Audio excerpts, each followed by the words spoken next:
where you want it. Bay 12, please. Hello there, Bay 12 fans, and welcome back to another Bay 12 video. And today I am joined by a celebrity guest, Mr. C. Andrew Nelson. Now, you're best known for a lot of your roles and work in Star Wars. Yes.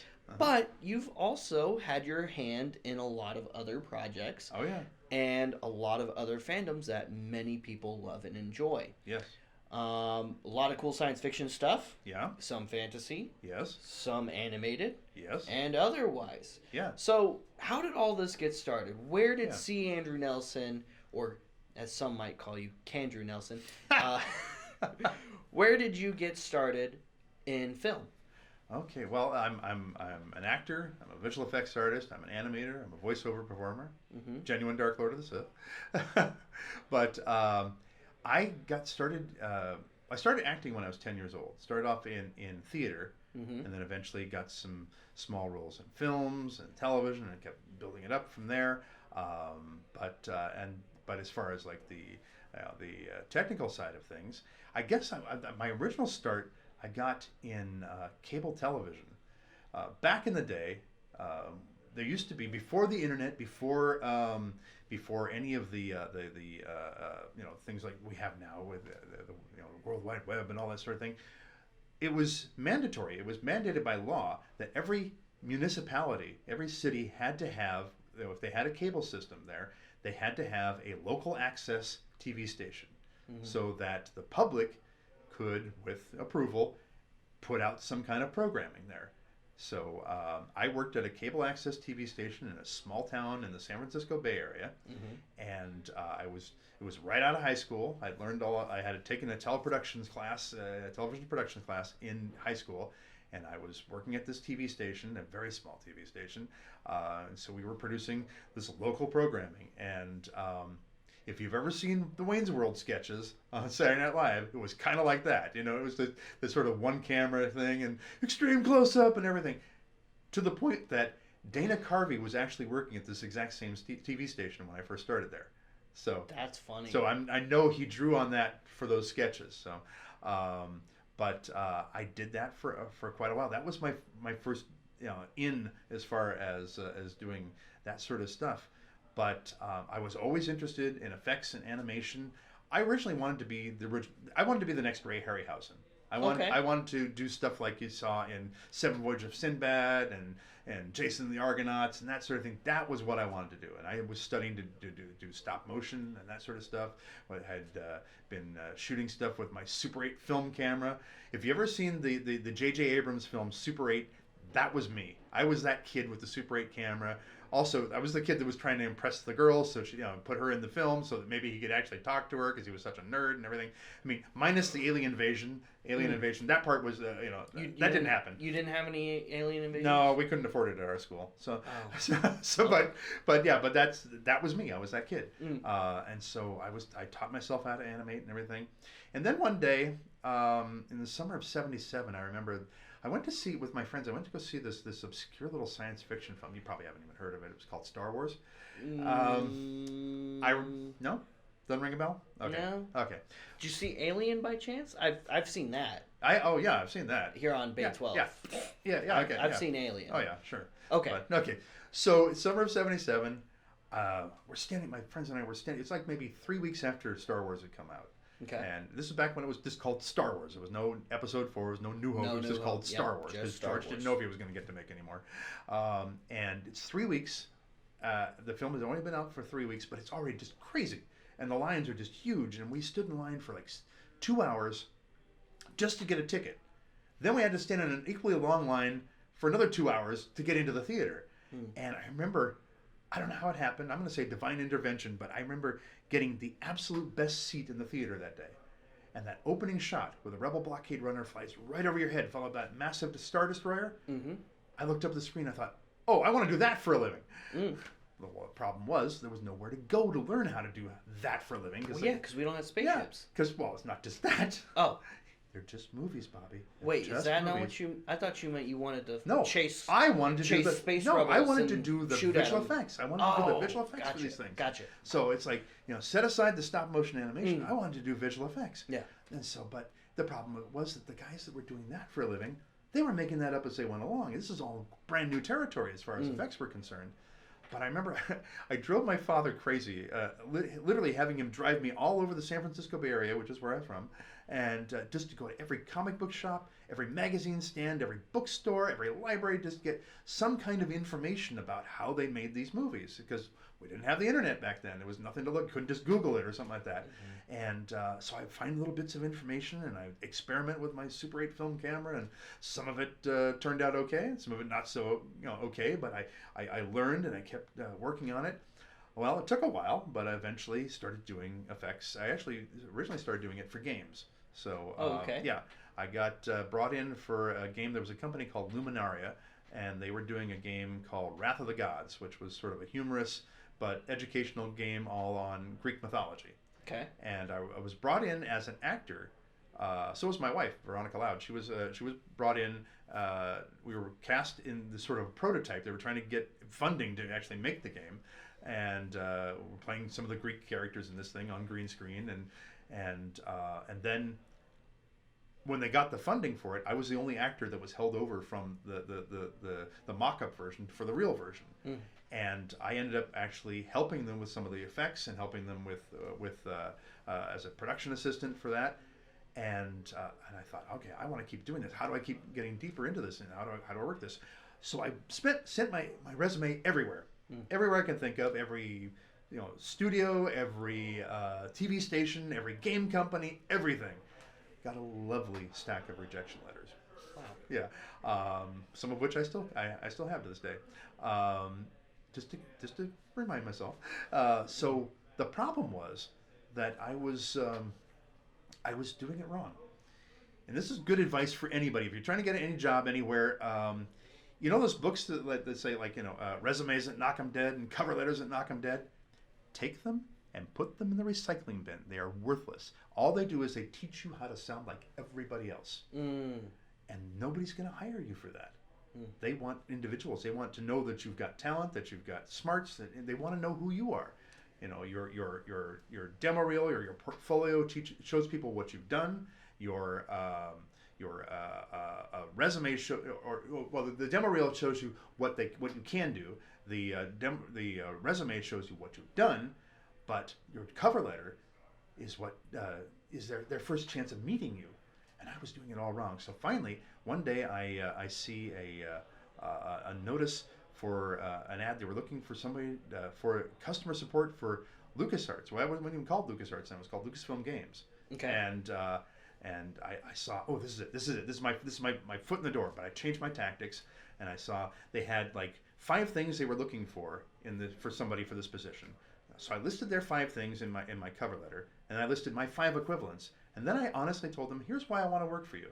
I didn't say like, I want to be George Lucas. I just here's how here's why I want to work for you. And I got a call for the interview, and that's how I got in. But then I went from that to other things. But also as an actor, I started working and getting some bits here and there on small roles in films. And then I would pay attention to what was going on set, and I would make friends with the production assistants and things like that, and network, and that's what it is. It's networking. And then eventually, from LucasArts, I moved from the customer support department to the art department. Worked my way up from the bottom up to visual effects supervisor and senior artist. Did that. I was there for about 6 years, and then moved over to Industrial Light and Magic to work on the Star Wars prequels.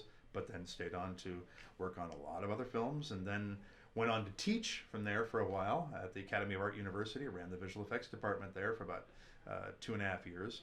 I worked on Phantom Menace and Attack of the Clones. My students ended up working on Revenge of the Sith. So as Vader might say, the circle is now complete. That's very cool.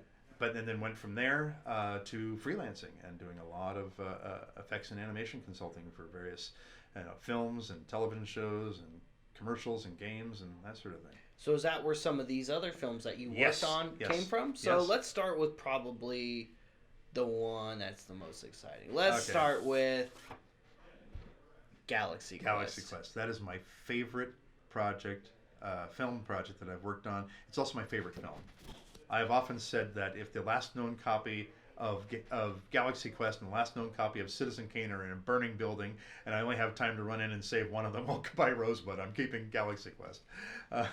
Sorry, but I just love the film, and it was a fun project to work on. Very fun film. Yeah, the what I like about it, it's got a lot of heart, and it was going to end up as a completely different film at one point because it had a different director, had a different cast, things like that. It was originally going to be directed not by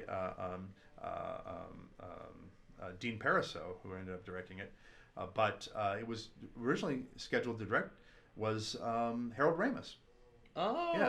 okay. And so it would have had a very different vibe. Might have been Yeah. a good film, but a very different vibe. And he wanted Kevin Kline to star in it, not Tim Allen. Yeah. Yeah, I don't know. It would again. It would have been a very different take Very on different. things. Yeah. Yeah. This is kind of like when how MGM wanted Shirley Temple to play Dorothy in Wizard of Oz, but 20th Century Fox wouldn't loan her out, so that's how he ended up with Judy Garland, who was perfect, Yeah. And yeah, but a lot of things changed on that. But it was a fun project to work on. I originally was only supposed to do one effect shot, one simple little thing on one effect shot. Okay. And as I was working on it, I did that little bit, and I said, well, while I'm doing that, I could do this also for you. And the visual effects supervisor and the visual effects producer said, oh, okay, great. And I said, well, while I'm doing that, it's like when you go to the auto mechanic, well, while I'm under the hood, I can do that, And I kept doing that. And then I said, well, this shot and this shot, they're the exact same camera setup. Why don't I do them both? Mm-hmm. So I ended up doing basically what would have been assigned to like maybe 5 people. Mm-hmm. And I completed those 2 shots myself. They were so happy that they just gave me a bunch more shots. And so that's how I ended up working on that. Awesome. One. Yeah. The interesting thing, though, when you work on, effects films, and when you're doing effects for movies, you never really know if the project you're working on is any good until it comes out in theaters. Because what a lot of people don't realize is that when you're working on effects, you see everything out of sequence. You see it without sound. Yeah. You see just the portion that you're assigned to, and that's it. Unless you're a visual effects supervisor, you don't know. And in some cases, movies the effects are split up between several different effects houses. Sure. And it's not all done by ILM or Digital Domain or whoever it may be. It's all one. It's all spread out to lots of different places, not just one company. But the difference was with Galaxy Quest was the studio actually sent us a rough cut of the movie, which never ever happens. And so we thought, oh my gosh, we get to see the movie before it's even finished. We get to see all this, what all this is in context. So we all crammed into one of the screening rooms at ILM. We sat down to watch, and we were astonished. We're like, oh my gosh, this movie's great, even in rough cut form, because we hadn't finished the effects, so it was still very rough. But we thought, oh my gosh, this movie is really great. And we were just really jazzed to get it finished. And I think that made a big difference in what we were doing too, because now it was almost like we had skin in the game at this point. It wasn't just an assignment or a job. It's like, oh wow, I know what the story is. I want to get that across the finish line. So yeah. So I'm really happy to have worked on that one. Well, so not only have you worked on things like Galaxy Quest, but you've also worked on even stop motion films like Nightmare Before Christmas. So what's it like going from a film with physical actors on set? They're doing their thing. You gotta throw in this blast effect or whatever you're doing for this scene, to a movie that's all stop motion animation. Well, so I wasn't doing the animation for that. Right. I worked on the effects for it. I was part of the compositing team, so I was doing effects stuff for it. Well, the one wonderful thing was there was no motion blur. A lot of times when you're doing stuff where you're compositing or you're doing what we call rotoscoping, which is you're creating mats by hand. I mean, there's a proprietary way of creating mats, and there's a manual way. Proprietary would be blue screen or green screen, so that the software looks at the footage, it sees that solid green or blue. It can actually be any color, any solid color. Just the reason why we use here's a trivia for you. The reason why we use blue, why we started using blue, is because most of what gets shot on a screen like that is actors, and blue is the least common color in all skin tones. So it's sense. less likely if you're making that blue go away, you're not going to make part of the actors go away as well, unless they've got blue costumes on or something. But we started using green in these productions because blue requires a lot of light to get that hot nice solid blue intensity. And a lot of light means a lot of electricity and a lot of money for that electricity. It also means that you need a very large screen because with all that light pumping into it, that light is bouncing off. It's going to hit whatever's in the foreground here, your actors and things like that. And that puts a lot of blue spill on them. And then you've got to try to light them in such a way that it eliminates that blue. That's a lot of work. Green, you don't need as much light to get that intense green. So you can have a smaller screen, you can get the actors closer to the screen, and you don't have to worry about it as much. Also, blue or green actually has a tendency to work better for digital than blue does. There's something about the if you look at the different individual color channels, the RGB color channels, you'll see that the blue is kind of, usually the pixels are kind of stretched out a little bit strangely, and so green works really well for that. So, but yeah, I was working doing compositing. So when you have like motion blur in something, it's hard to deal with in effects because you've got to try to preserve some of it, but not all of it because it's got the color, the background color mixed into it, whether it's on a location or if it's something that's on a green screen or blue screen. But with stop motion, it's stopped. There's no motion. You're the one creating the motion as an animator. So when you're compositing things together, it's a lot easier to work on. But it was an interesting project to work on. Sometimes very long, tedious hours doing things, but it was an interesting project. And of course, it's a wonderful movie. Sure, it's a classic. Yeah, it's an absolute classic. Definitely one high regarded. Yes. Amongst a lot of the stop motion Tim Burton films. Yes. All right, now tell me about some dinosaurs. All right. You also worked on the third installment of the Jurassic franchise, Jurassic Park 3, where we got to see the return of Dr. Grant. Yes. And did you work on putting the raptors in here in this shot? I did. I worked on putting the dinosaurs. So I didn't create the dinosaurs, but I got them into the shots. Otherwise, Sam Neill looks like he's running away from nothing. Nothing's chasing me. So so I was again working on the compositing team for this, taking the helping get the CG dinosaurs into all the shots there. Also doing a lot of digital paint to remove stuff from shots because one of the things to make sure that these dinosaurs actually look like they're in place is you have to do what is known as match move. You have to match the movement of the camera from the live action footage from location or set so that the dinosaur is moving in the same way that the camera was showing the background moving. Otherwise, they're sliding around and that sort of thing. So to facilitate that, they have to have things on set or on location that they can track in the computer so that you know where that movement is. So they will have things like they'll have bright LEDs out there, or they'll have just bright orange tennis balls or something like that, something that you can track. Now, that can't stay in the shot. You can't leave the tennis balls in there, otherwise Sam Neill looks like he's now being chased by Venus and Serena. So you can't have that. So you've got to take those out. So part of my job was to remove those sort of things. There's also a lot of stunt work in a film like that, and people being picked up and chomped on by dinosaurs, and so there are people in harnesses and wires and things like that. I make that all go away. That sort of thing. You're telling me they weren't actually getting chomped on by dinosaurs in this? They're just movies, Bobby. I keep telling you this. Okay? It's just all right. I just like to think that, the dinosaurs were real and Sure they were. They miss you. I miss them. Okay. Yeah. Yes. No, I actually so I was doing that, doing a lot of that sort of removal stuff, and also doing filling in the backgrounds of things there, but also helping composite this stuff so that the dinosaurs are actually in the shots and look like they're actually there. So and I did a lot of shots on Jurassic Park 3. Jurassic Park 3 was fun because a lot of the same crew from Galaxy Quest then moved over to Jurassic Park 3 because at ILM, usually you finish a project and you got a whole bunch of artists that are all free at that moment to work on something, so you all kind of tend to move on to the next project together. And so we had a really good crew for Galaxy Quest, so a lot of them sort of moved over together onto Jurassic Park 3. And that was a fun one because Joe Johnston was the director of Jurassic Park 3, and he started his career at ILM. He was conceptual artist and all that sort of thing, and so a very popular conceptual very artist. Popular and a good guy, really good guy. And so it was a lot of fun working, but I did a lot of effect shots on that. Watched it again recently, not that long ago, and I was looking through. Oh, I worked on that shot. Oh, I worked on that. Oh, I worked on that shot. Oh my gosh, I worked on that one too. It's like, so I did a lot of stuff in the aviary. I did a lot of stuff in the aviary, but I did stuff all throughout the film as well.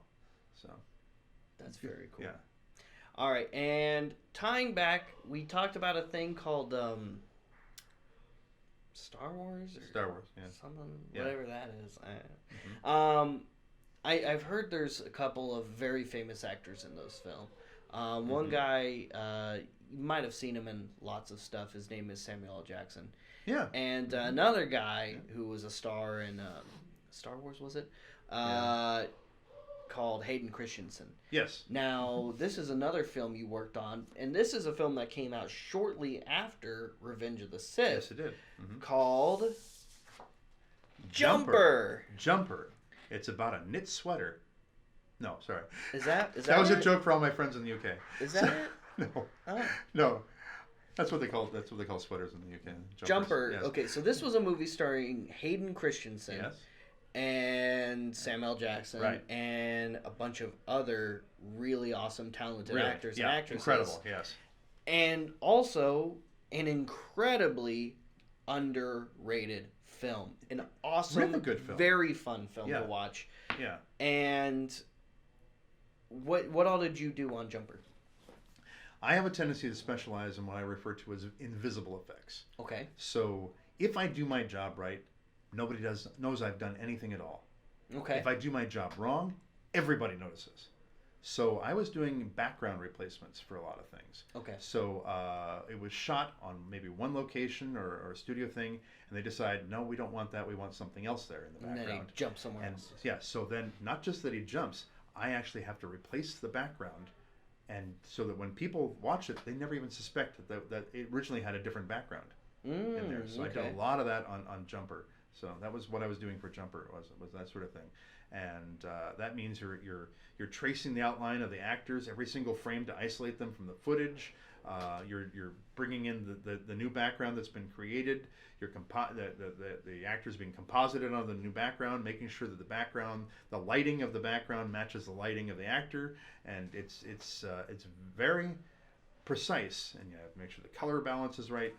But you can't let anybody know that there was anything done at all. Otherwise, you go, oh, they look like they weren't on that background originally. I can see a matte line around them. I can see wiggle or something like that. And so that's what I was doing. So it's not like like really exciting stuff with spaceships and dinosaurs and stuff like that. But it's more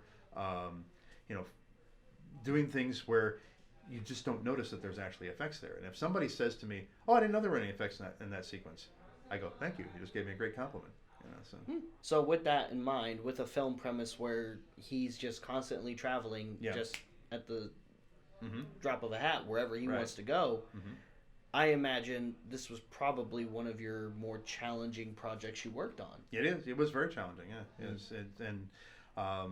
It's interesting though too when you're doing visual effects. Sometimes people go, "Oh, it's movie magic." Yes, not all the time. It's Or at sometimes- least it doesn't feel like it doesn't it feel all like the when you're time. doing it. It's sometimes it can be very tedious. It can be very laborious.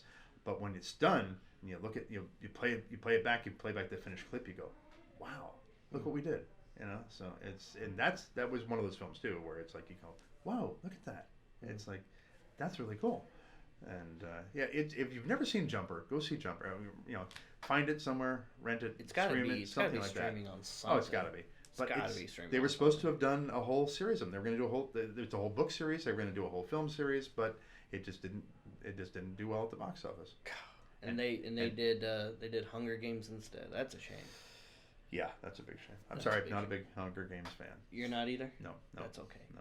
I mean, I get it. Yeah. People like what they like, but I got one big plot hole gripe with the first Hunger Games. oh, okay. Yeah. Go ahead. Okay. So at the end of the film, Uh-huh. they've got these canine creatures that they're able to sort of pull up from nowhere. These digital doggies, you might want to call them, Yeah, whatever they are. just make Yeah, out of nothing. yeah. Yeah. They're fierce and they're ferocious and they're terrifying. If they had those and they had the ability to do that, why did they need the Hunger Games?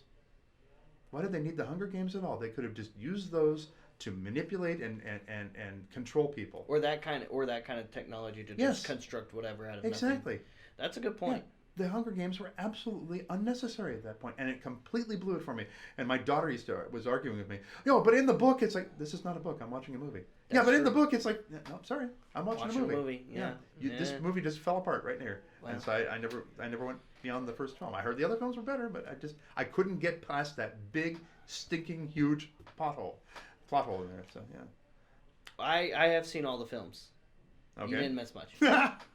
My condolences. That's yes. just Yes. me. I'm sure there's viewers watching right now who are like, I love the Hunger Games. These guys don't know what they're talking about. That's fine. That's fine. If you love the Hunger love it, Games, you that's love great. it. Okay. You love it, you love it. You can watch it. I'll Me, watch something it else. it just wasn't for me, and that's Yes. okay. I'll go watch Galaxy Quest again. Galaxy Quest was awesome. Yes. Now you've been working on some other projects, though. However, Oh yeah. not necessarily on film. One No. might even say your ideas have been somewhat advantageous. Advantageous, maybe even adventurous. I knew it was some kind of word that had A, D, and V in it. Mm-hmm. I was leaning towards adjectives first, Okay. but I was like, you know what? That doesn't sound quite right. No. Yeah. No. For those of you who don't know, there is a new entertainment company that has just recently come to the forefront Yes. and is filling a rather big hole in media that some people might not have known needed to be filled, and some people have been looking for something like this. Yeah. And this isn't a podcast, this isn't something like an audiobook. This is the return of audio drama, which is something we used to do Yeah. a long time ago, Back in the before television Back just in the 30s exploded. and 40s and early 50s. Yeah. And audio stuff has not gone away. No. No. Radio shows are still a thing. Right. Podcasts have exploded in the past decade. Yes, they have. And so have audiobooks. Yes. And the productions on those just keep going up and up Right. and up. Right. But still nothing quite like the audio drama. Not a full-length story where everything you need is right here in the audio Yeah. drama. Fully realized. We're not sitting around reading a book. No. We're not sitting around talking about stuff behind a table or across the table, or Right. what's going on today, what's going on with people's birthdays. Oh, this celebrity just did this thing.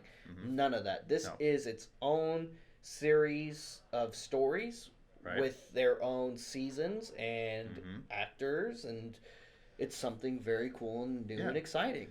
Yeah. So my buddy, producer and editor Jerry Cornell, he and I last year formed a production company, an entertainment company called Adventurous Ideas LLC, and Adventurous Ideas produces audio dramas, full cast, full music and sound effect audio dramas. So in various different story genres. This is our first production. It's we're finishing up right now, called Heroes of Extinction. It is a 7-part superhero audio drama. It's the story of a guy named Gabriel Cohen, who's a superhero named True Strike. He's been a superhero since he was a teenager. It's the only job he's ever known, basically. He gets his powers from an alien collective that gives him his super strength, his super speed, and his ability to teleport. They also act like an intergalactic Siri or Alexa in his head, so he gets information when he's in the battlefield. But the problem is, Gabriel's turning 50 now, and his body is changing, and it doesn't connect with the alien technology like it used to. And his powers, they're not what they used to be. And he can no longer rely on those powers. That means that the people he's trying to help or rescue, they might be hindered by the powers that are no longer what they should be. And so the collective has now told them, you must find and train your successor, someone who is young and pure of heart like you were. Well, someone, or maybe a group of someones, we don't know yet, are systematically taking out all the superheroes and the supervillains. And he has to find out who's behind all of this. There's also been this plague of these mutant creatures unleashed upon the city, these half-human, half-animal poisonous things that are killing people, but he can't stop them because his powers aren't what they should be.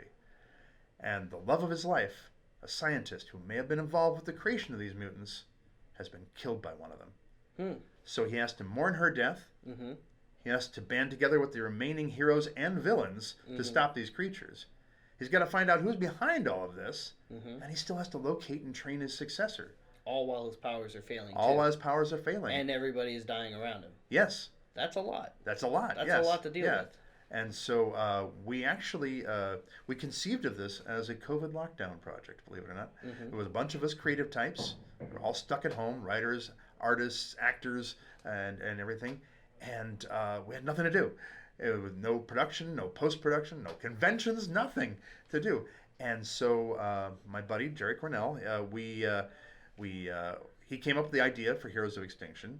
We brought in a writer that we know, Samantha Albin, and her writing partner, Jay Brezevar, and we gave the idea over to them, and they started writing the scripts. And as the scripts came in, we thought, oh my gosh, this is really good. And then we started casting it. We sent it out to the different actors that we had in the cast, and everybody was recording from home and from their home studios, and they sent the tracks in. We thought, wow, this is really good. We started editing it together. Then things opened up, and we went to a convention, and we did a panel at the convention with some of the cast and crew, and the response was tremendous. And we just thought, wow, we need to do this for real. And then we formed the company, and so we have this show in production right now. We have another show called Dark Park, which is an anthology series about strange happenings in mysterious old theme parks. We have 2 other shows that are casting at the moment. One called Extinguished Worlds, which is a superhero, supervillain, alien invasion, time travel story. We've got another show that's a sword and sorcery fantasy tale that's being cast at the moment. We've got 6 others that are being written, and another, no kidding, another 45 plus in active development. That's We're a lot. very serious about doing audio dramas. That's a lot. Because nobody's doing that here in the United States.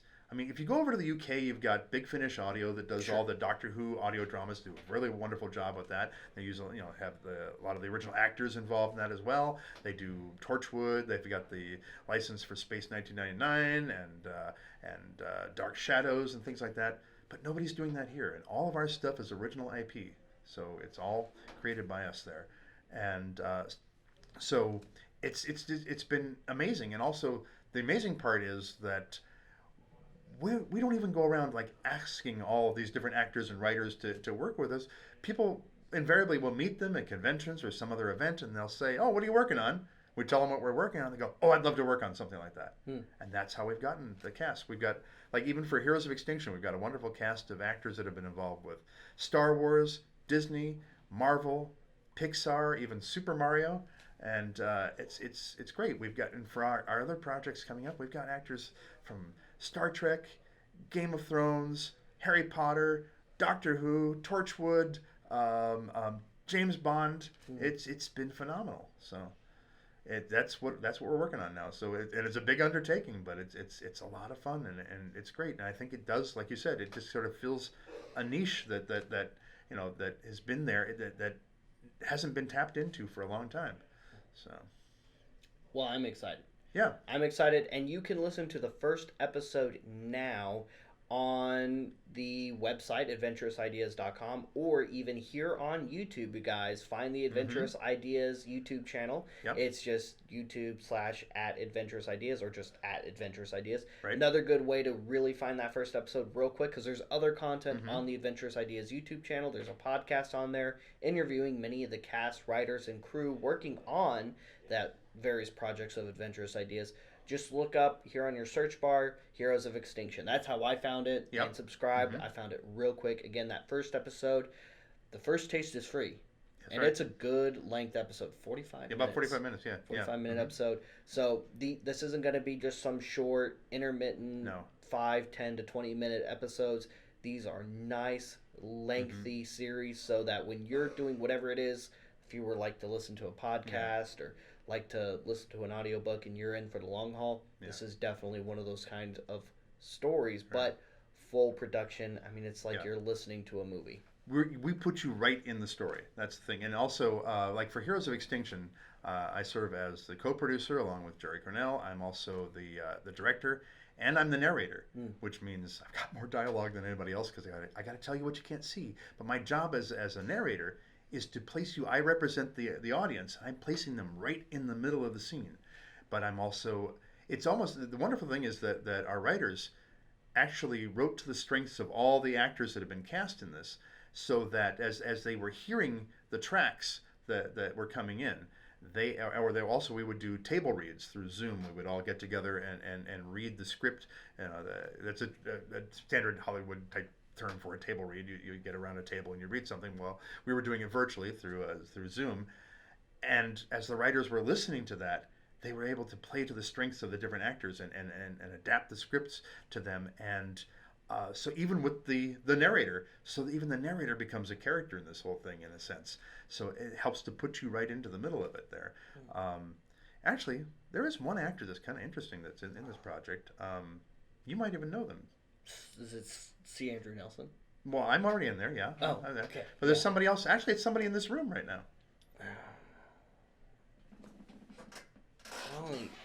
Andrew, I only see you and me in here. Well, it must not be me. It must be you. Yep. What? This gentleman right here is actually in the cast of Heroes of Extinction. Yeah. And I'm pretty excited. I play a scientist named Marcus. yes. It's pretty cool. He's in a couple of episodes. Not in the first episode. No. Not in the first episode, No. but I'm in the fifth and In the seventh seventh episode. episode. You're in the first, you're the fifth and the final episode of Yeah. season 1. Oh, yes. season 1. Season 1. Season 2 is being written right now. Y'all didn't kill As me we- off, did you? No, you're not. You're not Oh, dead okay, at the end of cool. this one. You survive. We'll see what happens. Yeah. Very cool. No, but So, he works directly with the big bad of the story there, who is intimidating him into doing what they want. I love a good big bad. Yes, we've got a really good big bad in this one. Yeah, she's very cool. Yes. Mhm. Very Yep. cool. But So, yeah, make sure you tune in, guys, and listen well, because adventurous ideas are coming to, well, ears near you, Yeah. and our tagline you is definitely don't want to miss it. yeah. Our tagline is all great stories begin with adventurous ideas. And there are some really, really great stories coming out of Adventures Ideas. So make sure you check that out. There will be a link in the description below, and you can find Adventurous Ideas through us here at Bay 12, through this video, no less. So make sure you go like and subscribe and follow Adventurous Ideas, and stay tuned, because there's more content coming, more awesome stories coming. And while the first couple stories may not be for you, odds are, with all of the awesome projects that are in development right now, there definitely will be something for everyone. We got all kinds of genres: action, adventure, fantasy, horror, mystery, crime drama, you name it. It's coming. So stay tuned, guys. Thank you so much for tuning in with us today. Mr. C. Andrew Nelson, thank you so much for joining us here on This Bay was a 12 pleasure. today. Yes. Like and subscribe, follow us on social media. And in case you're local or in person, come by the Bay 12 physical store inside the Shops at Willowbend Mall, inside Plano, Texas, inside Order 66 Multiverse. A lot of layers, like a Russian nesting doll That's of a right. store there. I like that. But yeah, check us out. We'll see you guys later. We'll see you another time. It's game over, man.